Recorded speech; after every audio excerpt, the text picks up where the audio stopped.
સમજૂતી મેળવી હતી, ચર્ચા કરી હતી, પાઠ્યપુસ્તકમાં પણ સમજ્યા હતા.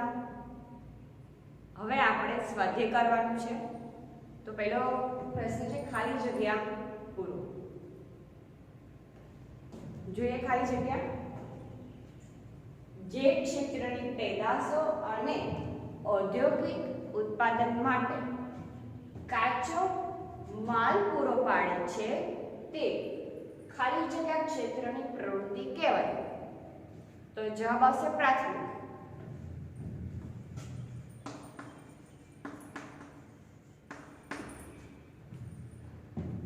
ફરીથી સમજીએ. જે ક્ષેત્રની પેદાશો અને ઔદ્યોગિક ઉત્પાદન માટે જે કાચો માલ પૂરો પાડતો હોય તો તે પ્રાથમિક પ્રવૃત્તિ કહેવાય. ઉદાહરણ જોઈએ કપાસ.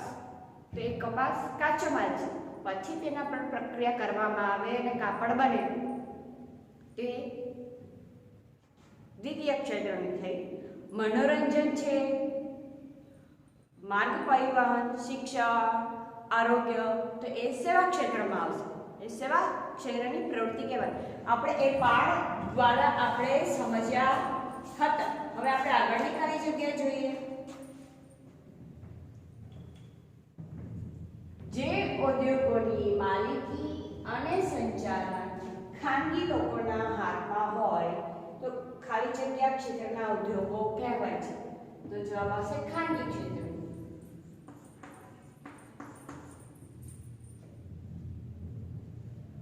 આપણે આ પાઠમાં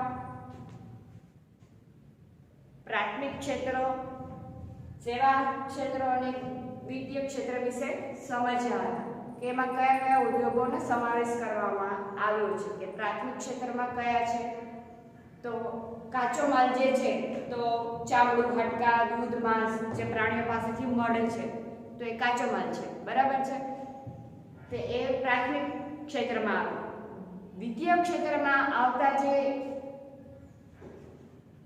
ઉદ્યોગો જોઈએ તો યંત્ર સામગ્રી, માર્ગ પરિવહન, સંચાર સામગ્રી,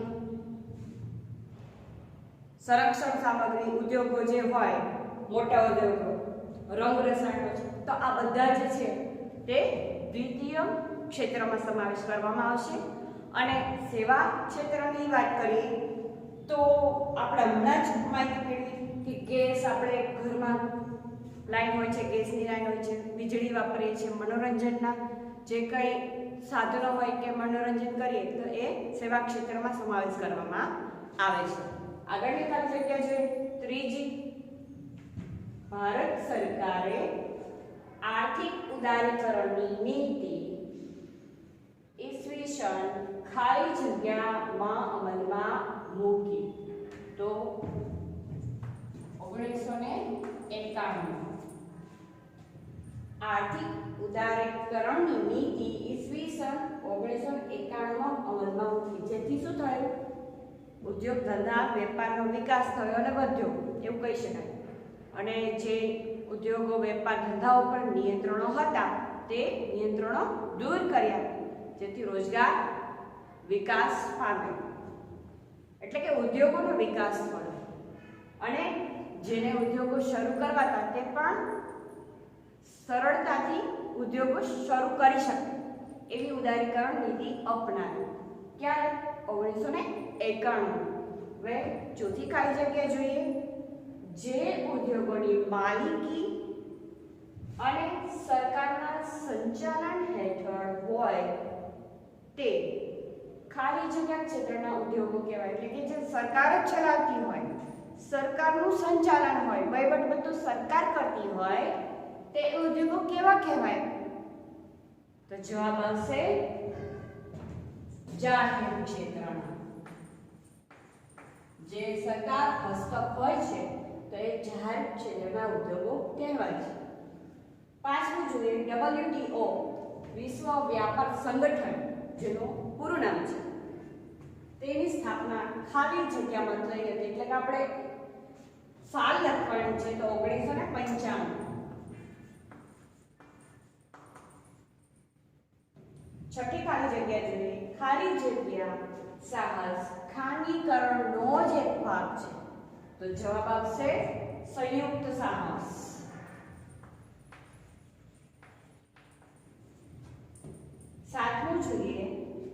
ઘણીવાર ખાલી જગ્યાને કારણે લઘુ ઉદ્યોગોને નુકસાન થાય છે. તો વિશ્વ વ્યાપાર.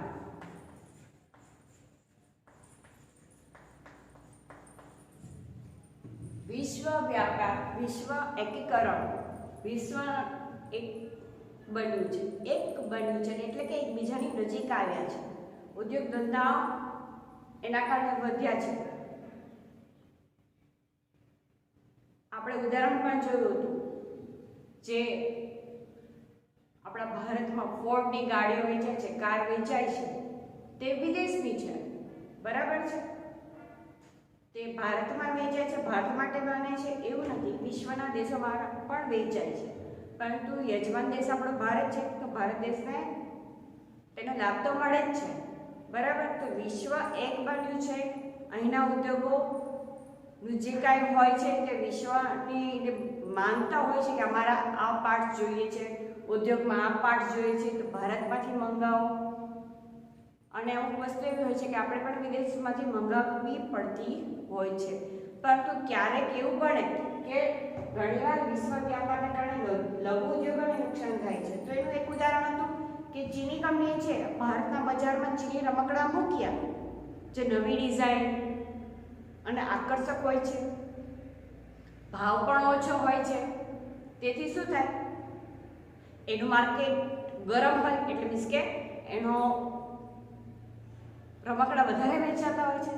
તો ભારતના જે ભારતીય રમકડા છે તે ભારતના જે વેપારીઓ છે એના ઉદ્યોગો છે એને નુકસાન થાય છે. એ લેતા નથી કારણ કે ચીની રમકડા બહુ સસ્તા મળી જાય, નવી ડિઝાઇન હોય, આકર્ષક હોય.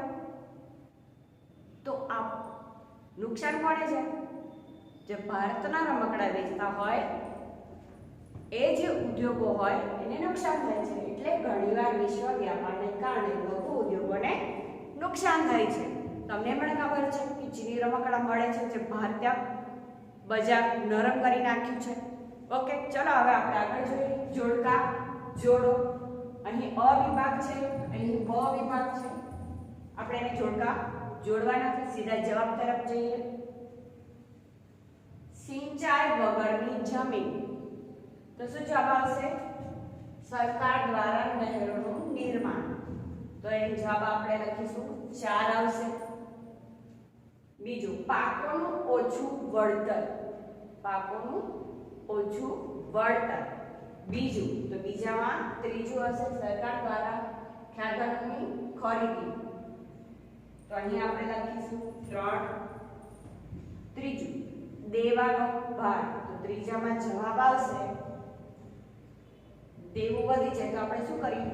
બેંકો પાસેથી લોન લઈએ, ઓછા વ્યાજવાળી આપવાની સગવડ કરવી પડે. તો દેવાનો ભાર ઓછો કરવા બેંકો પાસેથી ઓછા વ્યાજ લોન લેવી પડે, એની સગવડ કરવી પડે. તો ત્રીજામાં 5મો જવાબ આવશે. ચોથું, મંદીના સમયમાં રોજગારનો અભાવ. તો શું કરવાનું હોય? શું ઉપાય હોય? તો ખેતી આધારિત મિલોની સ્થાપના. અને કાપણી પછી સ્થાનિક ખેડૂતોને પોતાનું અનાજ વેચવાની સમસ્યા છે તો સહકારી ખરીદ વેચાણ સમિતિ બને છે, જેથી ખેડૂતોને ત્યાં જઈને વેચી શકે છે અને પોતાનું અનાજ જે વેચાણની સમસ્યા છે તેનું પણ નિવારણ થઈ જાય છે. એટલે માર્કેટ યાર્ડ જે કહી શકાય એના જેવું, એવું જ એ જ. તો સહકારી ખરીદ વેચાણ સમિતિ એ આગળ આપણે ટોપિક ભણીશું, તેમાં ડિટેલ આપણે માહિતી આવશે જ. તો ત્યાં સીધો આપણે જવાબ લખીએ. બીજું, સહકારી ખરીદ વેચાણ સમિતિ. સરકારે એવા પણ કાયદા એવું ખેડૂતો માટે કર્યું છે કે જે પોતાનો માલ, અનાજ જે કાંઈ હોય તે એક માર્કેટ યાર્ડ બનાવ્યું હોય તેમાં એનો લાવી અને મૂકે છે. અને એવું હોય તો રાત્રિના રોકાણ કરવું પડે તો તેની પણ વ્યવસ્થા કરી હોય છે. તમારી જાણ ખાતર ફક્ત.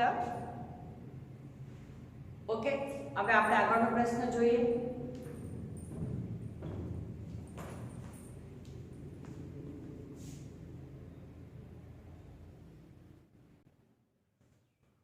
આગળનો પ્રશ્ન જોઈએ. ખરા ખોટા જણાવો. પહેલું, આપણે કેટલીક કુદરતી પેદાશોને તેમના મૂળ સ્વરૂપમાં જ વાપરીએ છીએ. સાચું, ઘણી એવી વસ્તુ છે જે આપણે એને મૂળ સ્વરૂપમાં વાપરીએ છીએ. ઘણી એવી વસ્તુ, ઉદાહરણ એક દૂધ. પ્રાણીઓ પાસેથી આપણે દૂધ મળે છે તો આપણે દૂધ પીએ છીએ, પછી ભલે એમાંથી જે વસ્તુ બનશે, પણ ઘણી વસ્તુ એવી છે જે આપણે ડાયરેક્ટ વાપરીએ છીએ. તો સાચું છે. બીજું, શેરડીમાંથી ગોળ બનાવવાની પ્રવૃત્તિ પ્રાથમિક શેરડીની પ્રવૃત્તિ છે. ખોટું. શેરડી માંથી ગોળ બનાવી, એમાં જે પ્રક્રિયા થઈને ગોળ બનાવવામાં, તેથી એ દ્વિતીય ક્ષેત્રની પ્રવૃત્તિ કહેવાશે, એટલા માટે અહીં ખોટું છે. ત્રીજું, હવાઈ અને દરિયાઈ માર્ગોની સેવાઓ દ્વિતીય ક્ષેત્રની પ્રવૃત્તિ છે. ખોટું આવશે. તે શેમાં આવશે? સેવા ક્ષેત્રમાં. ચોથું, ટોરન્ટ કંપની ખાનગી ક્ષેત્રનો ઉદ્યોગ છે. સાચું. કાંતા સંગઠિત ક્ષેત્રમાં કામ કરે છે. ખોટું. આપણે કાંતા અને કમલનું સંગઠિત અને અસંગઠિત ક્ષેત્રની માહિતી મેળવી હતી કે એના નિયમો શું હોય છે અને એનો પગાર કે એને કઈ લાભ મળતા હોય, શેમાં કેવા હોય છે, એના વિશે આપણે બુકમાં માહિતી મેળવી હતી. આગળનો પ્રશ્ન છે MCQ. તમને 3 વિકલ્પ આપે છે, જે સાચો વિકલ્પ હોય તેના ઉપર આપણે ટિક કરવાનું છે. પહેલું, નીચેનામાંથી કઈ આર્થિક પ્રવૃત્તિ પ્રાથમિક ક્ષેત્રની પ્રવૃત્તિ છે? પ્રાથમિક ક્ષેત્રની. તો આવશે કૃષિ. બીજું, નીચેનામાંથી કઈ આર્થિક પ્રવૃત્તિ સેવા ક્ષેત્રની પ્રવૃત્તિ છે? સેવા ક્ષેત્ર. તો બેંકિંગ છે તે સેવા ક્ષેત્રમાં આવશે. શિક્ષણ, આરોગ્ય સેવા ક્ષેત્રની પ્રવૃત્તિમાં આવશે. ત્રીજું જોઈએ, નીચેનામાંથી જાહેર ક્ષેત્રનો ઉદ્યોગ કયો છે? જાહેર ક્ષેત્ર. તો ભિલાઈ સ્ટીલ પ્લાન્ટ છે તે જાહેર ક્ષેત્રનો ઉદ્યોગ છે. ચોથું, ભારત હેવી ઇલેક્ટ્રિક લિમિટેડ, જેને ભેલ કહેવાય છે ટૂંકમાં, એનું પૂરું નામ છે ભારત હેવી ઇલેક્ટ્રિક લિમિટેડ. તે કયા પ્રકારના ક્ષેત્રનો ઉદ્યોગ છે? ભેલ કયા ક્ષેત્રનો ઉદ્યોગ છે? તો તે જાહેર ક્ષેત્રનો ઉદ્યોગ છે. પાંચમું, Tata iron and steel company limited કયા પ્રકાર ક્ષેત્રનો ઉદ્યોગ છે? જાહેરનો છે, સહકારી છે કે ખાનગી ક્ષેત્રનું છે? તેના વિશે અહીં જણાવવાનું છે. તો આવશે Tata iron and steel company limited જાહેર ક્ષેત્ર.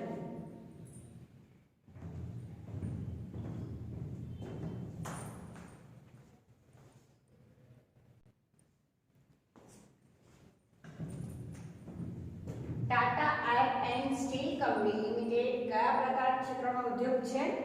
ખાનગી ક્ષેત્ર. જવાબ આવશે ખાનગી ક્ષેત્ર. જાહેર ક્ષેત્ર નહીં આવે. આગળ આપણે બીજા MCQ જોઈએ, એના વિશે માહિતી મેળવીએ.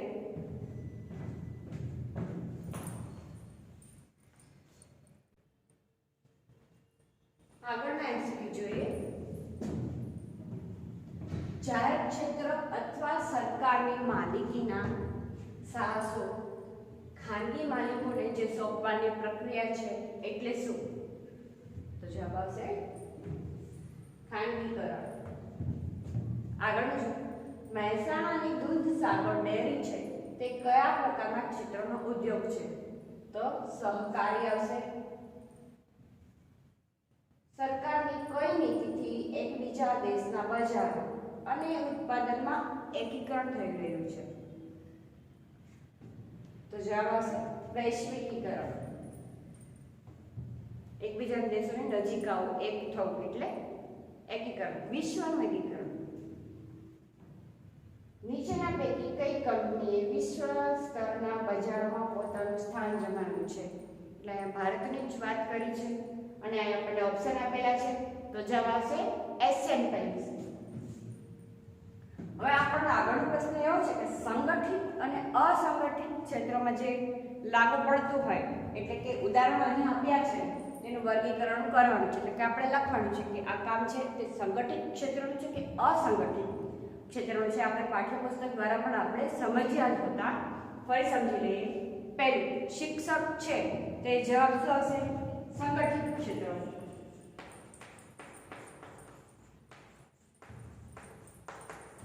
બીજું, ખેડૂત છે જે પોતાના ખેતરમાં કામ કરતો હોય, સિંચાઈ કરતો હોય, તો એ પોતાના ખેતરની સિંચાઈ કરતો એક ખેડૂત હોય તો એ જવાબ આવશે અસંગઠિત.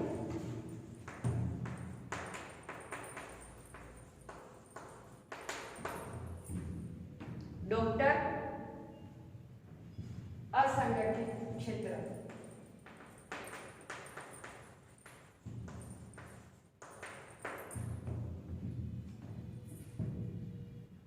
સંગઠિત ક્ષેત્રમાં અનેક લાભો મળતા હોય, રવિવારની રજા હોય તો પણ એને પગાર મળતો હોય, બરાબર છે.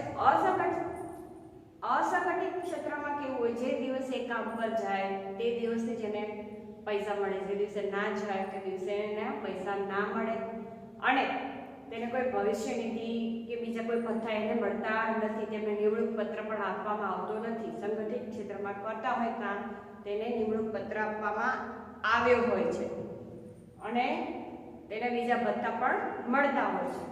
ચોથું, કોન્ટ્રાક્ટરને ત્યાં દૈનિક કામ કરતો હોય એ કામદાર દૈનિક કામ કરે છે એટલે એ અસંગઠિત, કે જે દિવસે કામ કરે તે દિવસે તેની મહેનતાણું મળતું હોય.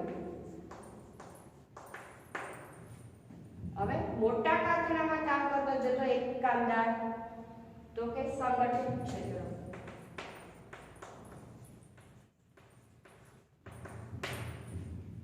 ઓકે,